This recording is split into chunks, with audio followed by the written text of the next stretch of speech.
Bihar JDU के प्रदेश प्रवक्ता हिमराज राम और अंजुम आरा ने संयुक्त रूप से मीडिया से बातचीत करते हुए आरजेडी पर जोरदार हमला बोला। प्रवक्ताओं ने नेता प्रतिपक्ष तेजस्वी यादव और राज्यसभा सांसद मनोज झा के बयान को आड़े हाथों लेते हुए कहा कि 2004 की यूपीए सरकार में जब आरजेडी निर्णायक भूमिका में थी, तब तेजस्वी यादव के पिता लालू प्रसाद यादव ने कभी बिहार के हितों की चिंता नहीं की। साल 2004 में कांग्रेस को मात्र 145 सीटें मिली थी और आरजेडी को 24 सीटें। लिहाजा बिना आरजेडी के सहयोग से यूपीए की सरकार का चलना मुश्किल था। इस सूरत हाल में आरजेडी की तरफ से विशेष दर्जे की मांग को इनकार करने का साहस कांग्रेस के पास नहीं था। साथ ही आरजेडी जातीय जनगणना का भी दबाव यूपीए सरकार पर बना सकती थी।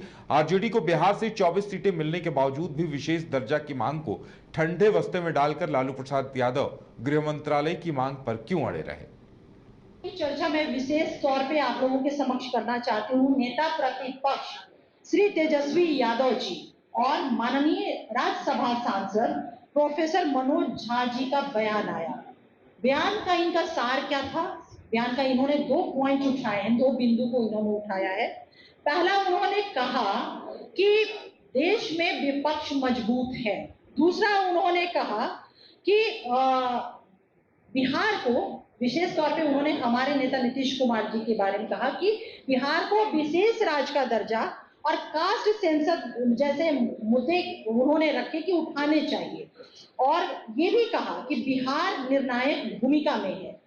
तो 2 उनके पॉइंट आए। पहला ये उनका पॉइंट आया कि बिहार निर्णायक भूमिका में है, और दूसरा उनका पॉइंट कि विपक्ष सशक्त है। तो इन 2 पॉइंट जो उन्होंने बिंदु रखे, उन बिंदुओं पे मैं आपसे चर्चा करूंगी और मैं पोल खोलूंगी कि जब ये बिहार निर्णायक भूमिका में रहा था कभी केंद्र में यूपीए की सरकार में, तब इन्होंने क्या किया था। तो उसकी मैं पोल आप लोगों के समक्ष रखना चाहती हूँ। 2004 में आपको याद होगा कि बिहार में यूपीए ने, राष्ट्रीय जनता दल ने को बिहार की जनादेश ने 22 सीटों पे दिया था और 2 सीट लोकसभा की झारखंड से राष्ट्रीय जनता दल को मिली थी।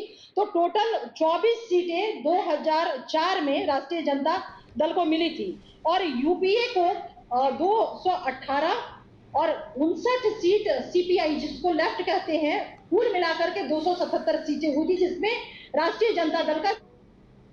कमाल करते हो जी, बच्चे घूमने की इतनी जिद कर रहे हैं और तुम हो कि तुम्हें फुर्सत ही नहीं मिल रही। अब इतनी गर्मी में जाए तो जाए कहाँ? इस गर्मी में मस्ती और फन का आ गया है परफेक्ट डेस्टिनेशन, वाइल्ड वादी, जहाँ है water park, bird park, flower park, trampoline park, amusement park, 250 feet लंबा, जिप लाइन और क्रिकेट स्टिमुलेशन का खूबसूरत नजारा। वाइल्ड वादी, 10 माइल चौक, रांची। वाइल्ड वादी यानी अनलिमिटेड फन और अनलिमिटेड मस्ती।